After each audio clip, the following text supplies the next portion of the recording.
Hello guys, so it's been a while since I've done any videos. I've not really done any apologetics in a while, and I wanted to talk about what's been up lately.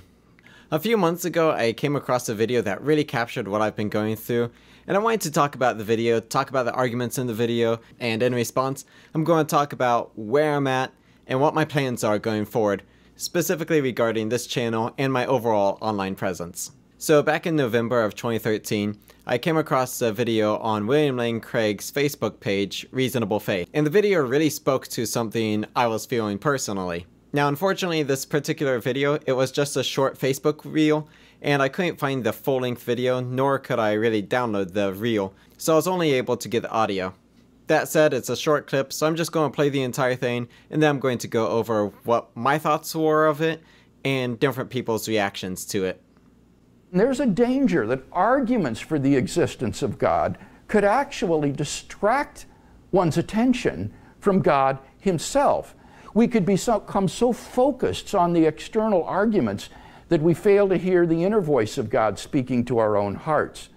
The Bible says, draw near to God, and He will draw near to you. We mustn't so concentrate on the external proofs that we fail to hear the voice of God speaking to our own hearts. For those who do listen, God can become a personal reality in their lives.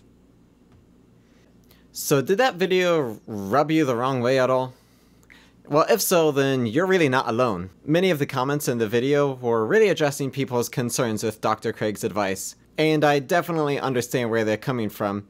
However, I had my own reaction to it, which I'll get to in a moment. But you know, sometimes when you hear an argument, it's easy to kind of start thinking about how opponents of the argument will actually respond. And this was definitely a case when I heard this video, thinking, how would critics of Christianity respond to it? Will they understand what he's saying? Will they try spinning it? And, well, it was spun indeed. Most of the comments on this were pretty critical. Let's go over some of them. Yes, any God figure you seek out spiritually and emotionally can become real, and you imagine a relationship with. This is nothing new to human imagination. It's as if William Lane Craig is discounting his life's work in favor of credulity, just so long as you apply it to the right God. In short, you just want people to believe in God and ignore our common sense and logic? Is that what you really want to say? Now, I get what William Lane Craig is saying, and as said, this video is a video that really hit me personally. But I also really understand the concerns that these commenters have. I understand how it kind of looks like William Lane Craig is just cornered and doesn't really know how to continue to convince his audience God exists, and so it appears as if he's just saying, well, evidence is just distracting, just believe in God and follow Him. I understand this concern, but I don't think it takes a whole lot of charity to really understand where William Lane Craig is coming at. Christianity is a relationship with God, and there's a huge difference between knowing a lot about somebody and having a personal relationship with them. Like, right, you can know a lot about specific celebrities, but that doesn't mean you know them personally. According to Christian tradition, God doesn't want us to just know a lot about Him, but He wants us to know Him and experience Him personally, not just admire Him as a distant celebrity. We could consider James's words, "You believe God is one, you do well. The demons believe and shudder." If all apologetics has done for you is make you believe in God, and yet you don't have a personal relationship with Him, then, well, congratulations. Apologetics has just put you on level with the demons. But we need to walk with God and follow Him personally in our lives.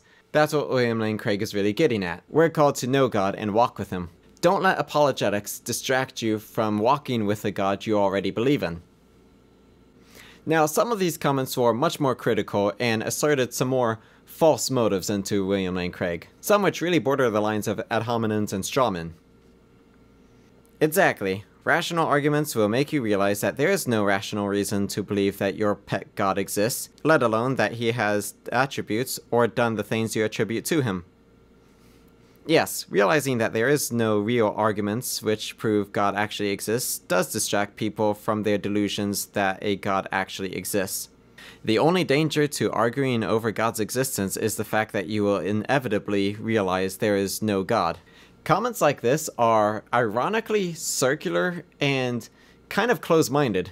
It is a complete failure to realize that there are people who do view these arguments as compelling reasons to believe in God. Now, I'm sympathetic to the atheist who finds these as insufficient.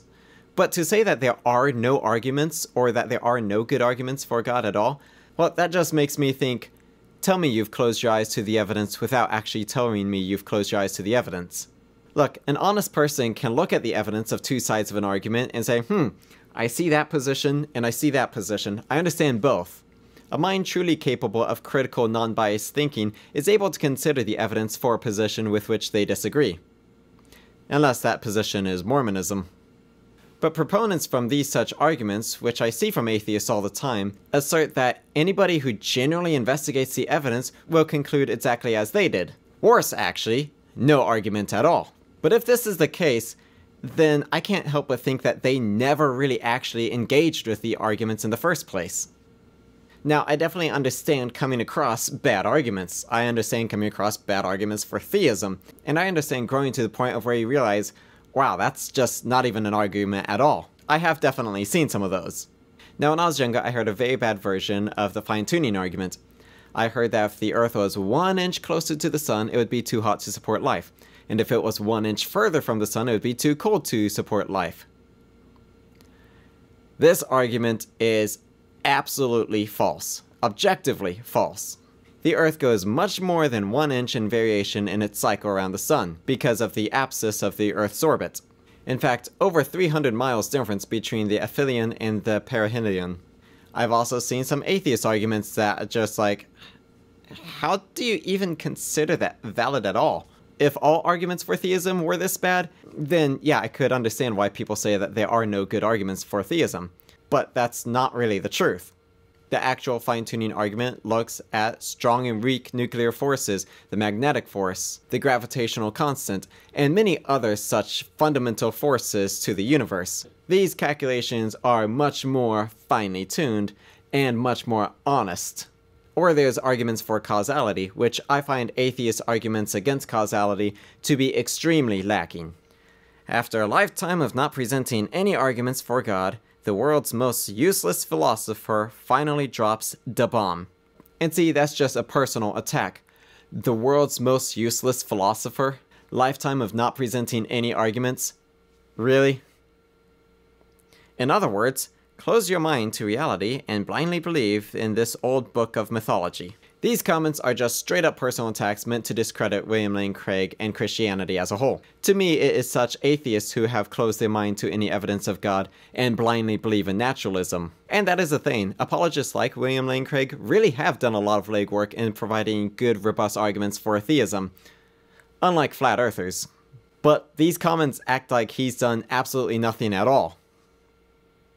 But there's another comment I want to go over that is much more charitable to Dr. William Lane Craig. Now this comment was kind of ironic because the same person making this comment made a number of other attacks, but I think he's on the right track here. Evidence of a deity is crucial to finding truth. Once truth is established, then commitment is warranted, but not before. Otherwise, as all religions hold out, you can become emotionally biased before you get verifiable evidence. I completely agree with this comment. Yes, you seek truth first, and then once you have confidently established your belief in this truth, then you follow. What perhaps this guy hasn't realized is that many Christians have established such confidence in their beliefs. And that is what Dr. Craig is talking about.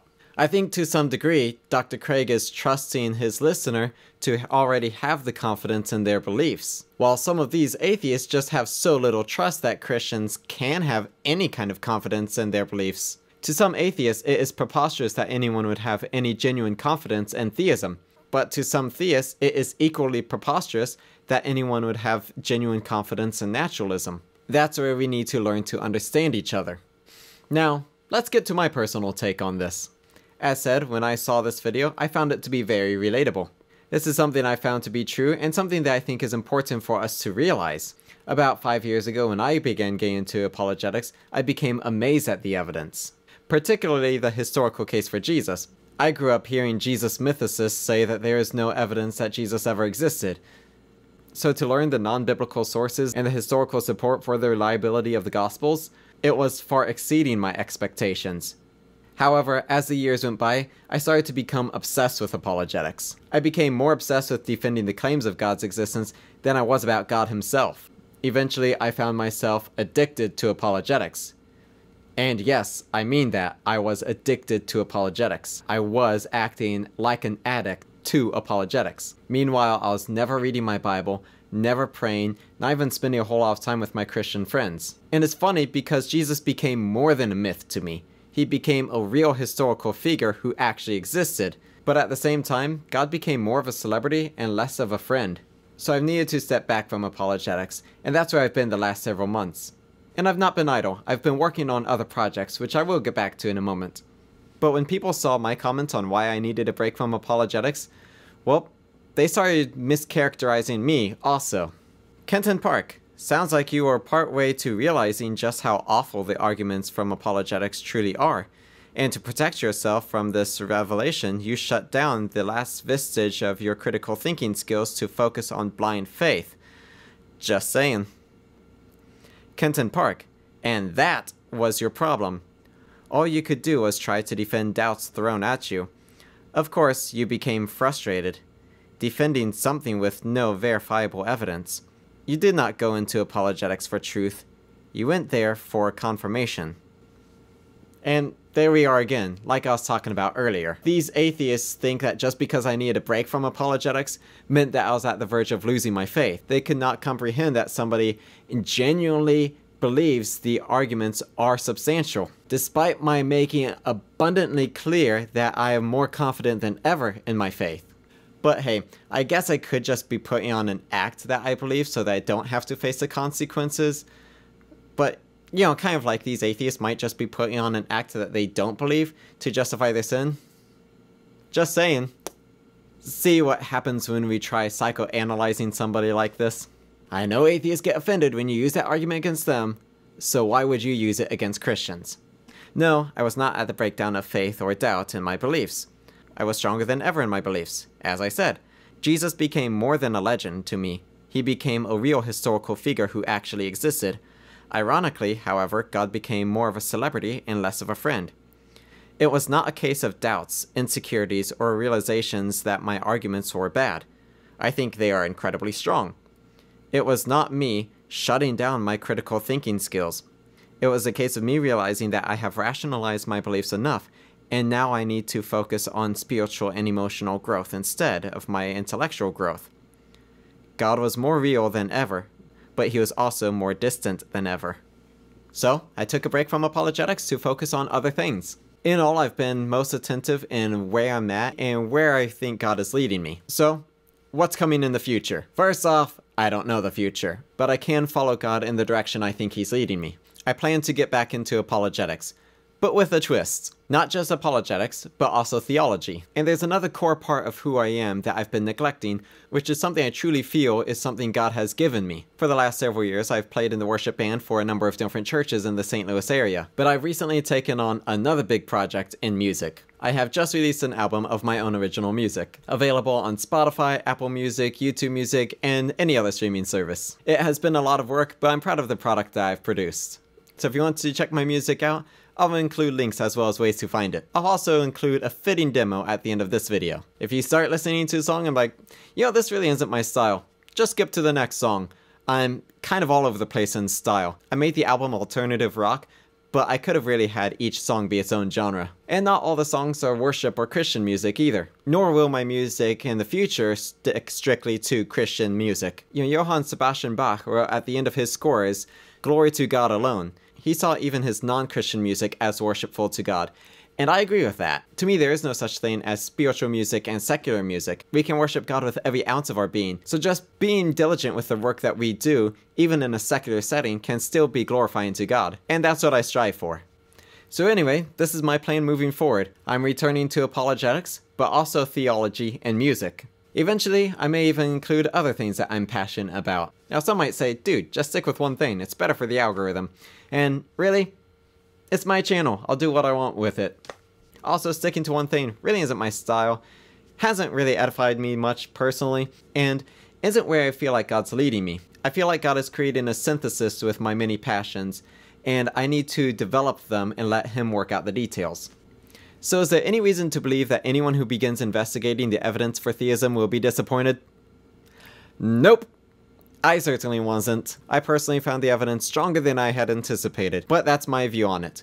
You may have a different view. We must realize that not everyone thinks like we do, and try to understand each other. So anyway, thanks for watching, and keep the faith. We can face a giant and rise victorious. For if our God is with us, then so when you're called to battle, you can fight the good fight. So go